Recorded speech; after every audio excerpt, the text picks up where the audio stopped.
Hello and welcome back to Veritas or Not. The reading for today is titled A Reflection on the Solemnity of the Assumption of the Blessed Virgin Mary. As in previous week, this reflection will be delivered in both Indonesian and in English. So without further ado, let's start and hopefully the love of God will come and embrace you throughout this reading.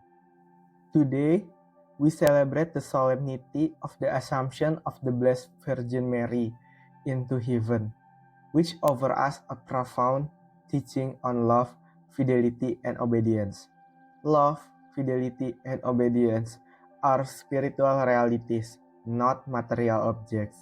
They dwell within the sanctuary of the human heart, to be embraced and live deeply in the interior life of those who believe in the Blessed Mother. Today's first reading is Revelation 11, 19a, 12, 1, 3 until 6a, 10ab. The reading will be briefly summarized, so it is recommended to read it for oneself to see its relation to the whole reflection. Then God's temple in heaven was opened, and the ark of his covenant could be seen in the temple.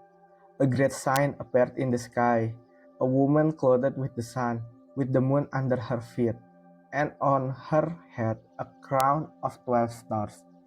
She was with a child. She gave birth to a son, a male child, destined to rule all the nations with an iron rod. But her child was caught up to a God and his throne. Now have salvation and power come, and the kingdom of our God and the authority of his anointed. Reading the book of Revelation is not easy, especially when our self-centeredness and pride interfere. The book of Revelation of the Apostle John should be received and believed fully as it was given.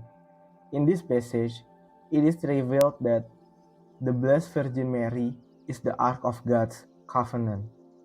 The woman clothed with the sun, with the moon beneath her feet, and a crown upon her head, carrying the Savior. Then the second reading of today is 1 Corinthians 15, 20 until 26.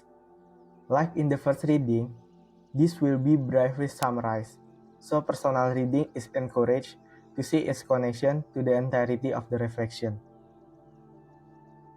Christ has been raised from the dead, the first fruits of those who have fallen asleep, for since death came through a human being, the resurrection of the dead came also through a human being. For just as in Adam all die, so too in Christ, so all be brought to life. Christ the first fruits, then at his coming, those who belong to Christ. The last enemy to be destroyed is death. Christ has been raised from the dead as the first fruits, and in communion with him, all will be brought back to life and belong to him. The solemnity of the Assumption of the Blessed Virgin Mary is the concrete manifestation of human resurrection. Mary, as mother, disciple, and first of his faithful, was raised to live anew with Christ. She was the first person to believe that Christ is Lord from the moment he was in her womb. Now, today's Gospel reading is Luke 1, 39 until 56. Like in the previous two reading, this will be briefly summarized. So personal reading is encouraged to see its connection to the entirety of the reflection. Mary set out and traveled to the hill country in haste to town of Judah. She entered the house of Zechariah and greeted Elizabeth. When Elizabeth heard Mary's greeting, the infant leaped in her womb, and Elizabeth was filled with the Holy Spirit. Blessed are you among women, and blessed in the fruit of your womb. And how does this happen to me, that the mother of Lord should come to me? Blessed are you who believe that what was spoken to you by the Lord will be fulfilled. And Mary said, My soul proclaimed the greatness of the Lord. My spirit rejoiced in God, my Savior, for he has looked upon the lowliness of his handmaid. The Blessed Virgin Mary is an integral part of God the Father's grand plan of salvation, which often transcends human wisdom by bringing forth the Son of God as the Savior of the world. God chose Mary because of her love, fidelity, obedience, and steadfast endurance, virtues that humanity continues to experience through her intercession from heaven today. This reading is lengthy and well known to nearly all Catholics. The Blessed Virgin Mary is an essential part of God's magnificent plan. Therefore, today's reading serves as a profound lesson in the Catholic faith. The Blessed Virgin Mary was chosen by God the Father to conceive and give birth to his only begotten Son. Had sin not been entirely pure and holy, his only begotten Son could not have been conceived by the Holy Spirit within her. Indeed, the Father's grand design for the salvation of humanity will not have unfolded without Mary. The Blessed Virgin Mary cannot be viewed or understood merely as an ordinary woman, because she was preserved free from the stain of sin or immaculate. God chose her and assumed her into heavenly glory.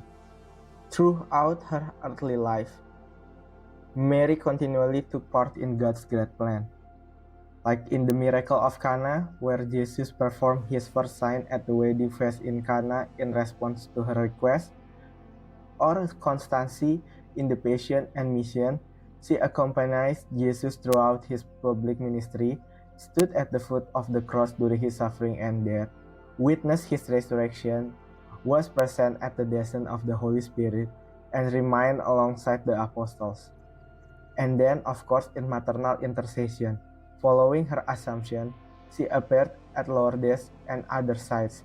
Through her prayers and intercessory gifts, healing continues to be granted, and souls in purgatory are aided by her prayers. For those whose mindset is close to the Blessed Mother, these truths can be difficult to accept. Mary's mystery cannot be comprehended through mere human intellect or instinct alone. It is seen through the eyes of faith grounded in Catholic teaching. The solemnity of the Assumption is a reality to be embraced and lived as part of our faith, not an issue to be debated or argued on the social media. Genuine faith deepens our humanity, enabling us to look upon our neighbors with compassion and mercy, understand and respect the journeys and choice of others, especially regarding faith. Public argument often remains superficial, failing to touch the deep interior thoughts of both believers and non-believers alike. In the end, just as no human can claim to season the waters of the vast sea, faith remains a sacred movement of God's grace within the soul. God's blessing.